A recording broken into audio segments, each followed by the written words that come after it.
Em nome do Pai, do Filho e do Espírito Santo. Amém.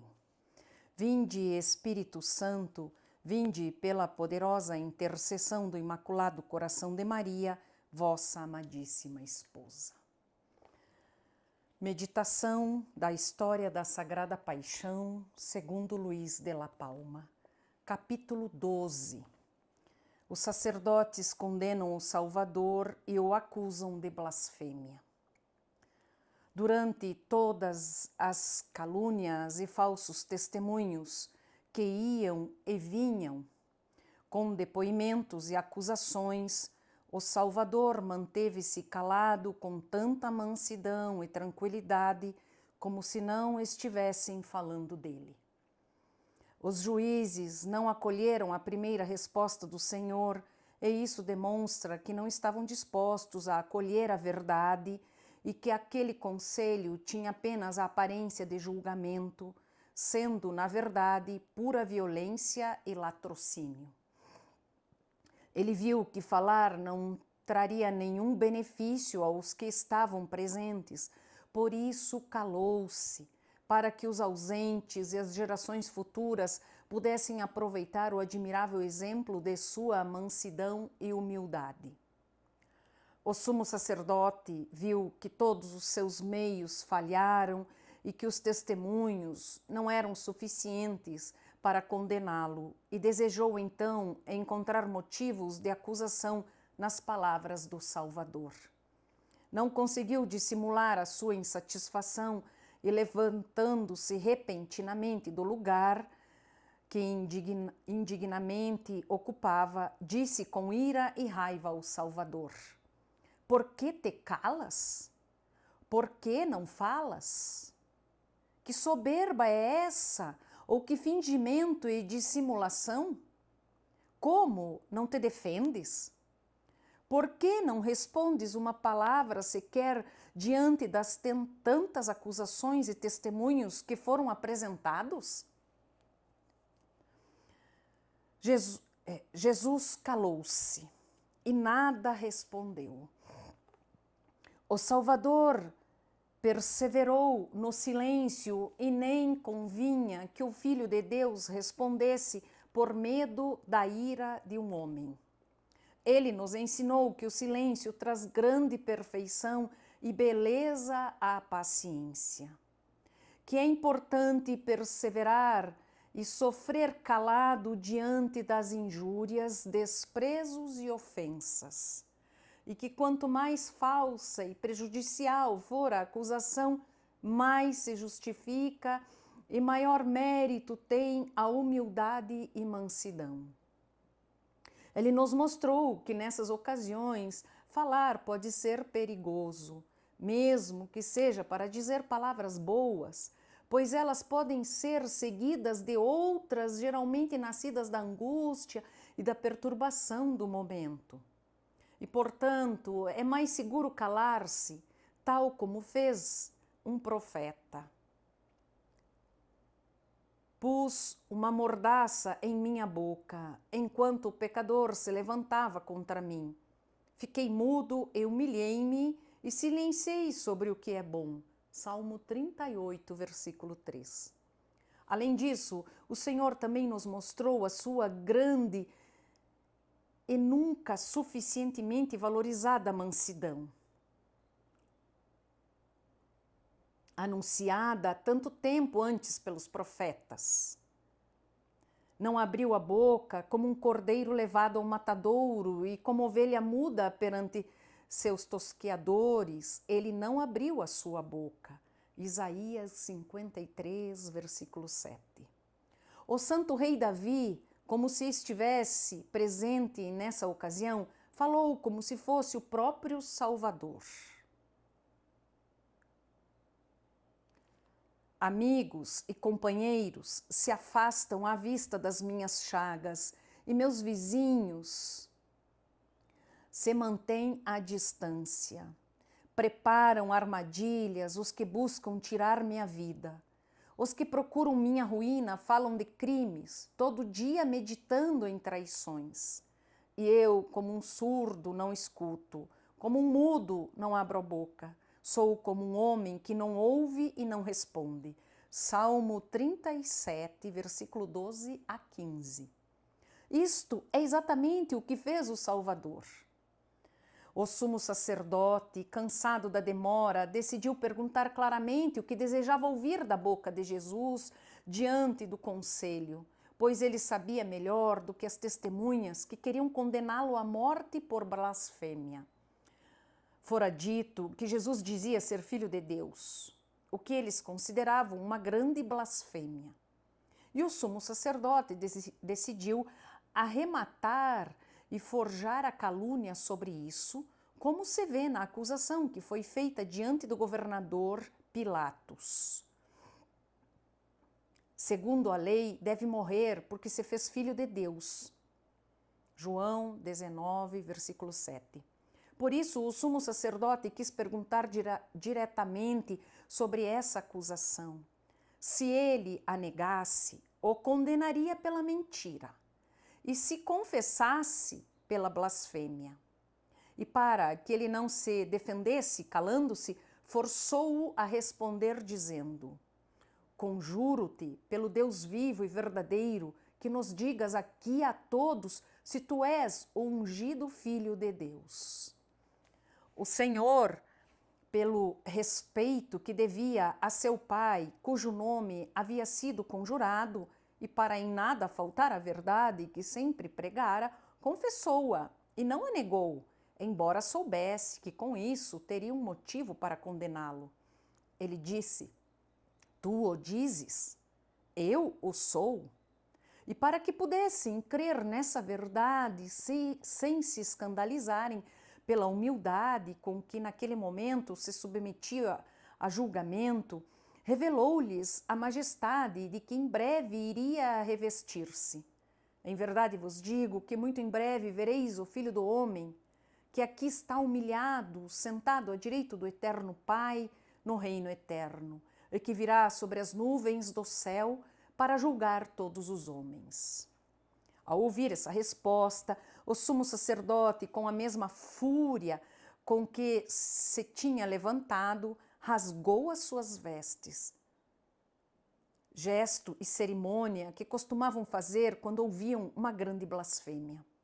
Caifás agiu assim para agravar ainda mais o julgamento do Salvador e mostrar que considerava uma blasfêmia intolerável o que ele dissera. Na verdade, o próprio Deus permitiu que ele descobrisse o peito para que todo mundo visse que estava cheio de inveja e iniquidade. O velho e blasfemo sacerdote não pôde ouvir do novo sacerdote a maior e mais perfeita de todas as verdades, sem considerá-la uma grande blasfêmia. Por causa da confissão dessa grande verdade, fundou-se a Igreja Católica sobre Pedro, e por considerá-la uma blasfêmia, a sinagoga ruiu com Caifás. É importante notar que no decorrer da paixão do Senhor, o sumo sacerdote rasgou com as suas próprias mãos as suas vestes, enquanto nem mesmo os verdugos que crucificaram o Senhor atreveram-se a rasgar a sua túnica. A Igreja Católica, que é como uma veste para o Senhor, embora perseguida e afligida, como está erguida sobre a fé e a confissão do Filho de Deus, permanecerá intacta até o fim dos tempos, sem que o poder do inferno possa prevalecer contra ela. A sinagoga, ao contrário, com o seu sacerdócio, suas cerimônias e ricas vestes rituais, já não podia subsistir e devia rasgar-se, dando lugar à verdade do Novo e Eterno Testamento. Depois de rasgar as vestes em sinal de desaprovação à resposta do Senhor, pervertendo toda a ordem da justiça e cumprindo o papel de juiz, acusador e testemunha, o sumo sacerdote voltou para junto dos demais sacerdotes e magistrados e disse-lhes: Para que nos cansarmos buscando mais testemunhas? Que necessidade temos delas, se pela sua própria fala ele comprova o que pretendemos? Ouvistes bem a grande blasfêmia. que vos parece? E que julgais que deve ser feito em caso tão claro e manifesto? Assim todos, sem exceção, condenaram-no à morte. E cumpriu-se o que o Senhor dissera sobre si mesmo: o Filho do Homem será entregue aos príncipes dos sacerdotes e escribas, e eles o condenarão e darão contra ele sentença de morte. Os ministros e os servos dos sacerdotes que estavam presentes e esperavam a conclusão do conselho descarregaram nele a sua ira, como sobre um homem condenado com todo tipo de golpe e injúrias. E os evangelhos indicam que os próprios sacerdotes ajudaram nisso. Ó inefável paciência de Deus, que de certa maneira prejudica a si mesmo. Os sacerdotes, ignorantes e cegos, persuadidos de que Jesus merecia sofrer, ofendidos porque um homem como ele expôs e repreendeu os seus vícios, quiseram recuperar a honra e vingar-se nessa ocasião. Levantando-se das cadeiras onde indignamente tinham desempenhado o papel de juízes, à sombra da noite secretamente, manifestaram a sua raiva e furor com pontapés e bofetadas, sem respeitar a dignidade de suas pessoas e nem o rosto venerável do Salvador. Com isso, encerraram o conselho e despediram-se uns dos outros, todos de acordo em juntarem-se novamente pela manhã para o conselho pleno, para concluir o julgamento e ordenar a execução da sentença. O sacrílego, sumo sacerdote e iníquo juiz foi repousar em seu aposento, deixando o inocente cordeiro e santo dos santos sob a responsabilidade dos seus guardas e servos, os quais tiraram-no da sala com alvoroço e descortesia. Provavelmente levaram-no para outro aposento mais escuro, menos limpo e mais incômodo, onde, como num cárcere, os soldados da guarda mantiveram-no prisioneiro naquela noite. Os guardas decidiram entreter-se naquela noite e combater o sono com pesados jogos e gozações para com o Senhor da Majestade. Se olharmos com atenção o que os santos evangelistas disseram, veremos primeiramente que eles zombavam e escarneciam dele, com xingamentos, gritos, gestos, risadas e de outras mil maneiras que são próprias dos maliciosos, imaturos, escravos e da gente de baixo calão que serve nos palácios dos senhores. Em segundo lugar, veremos que cuspiram nele.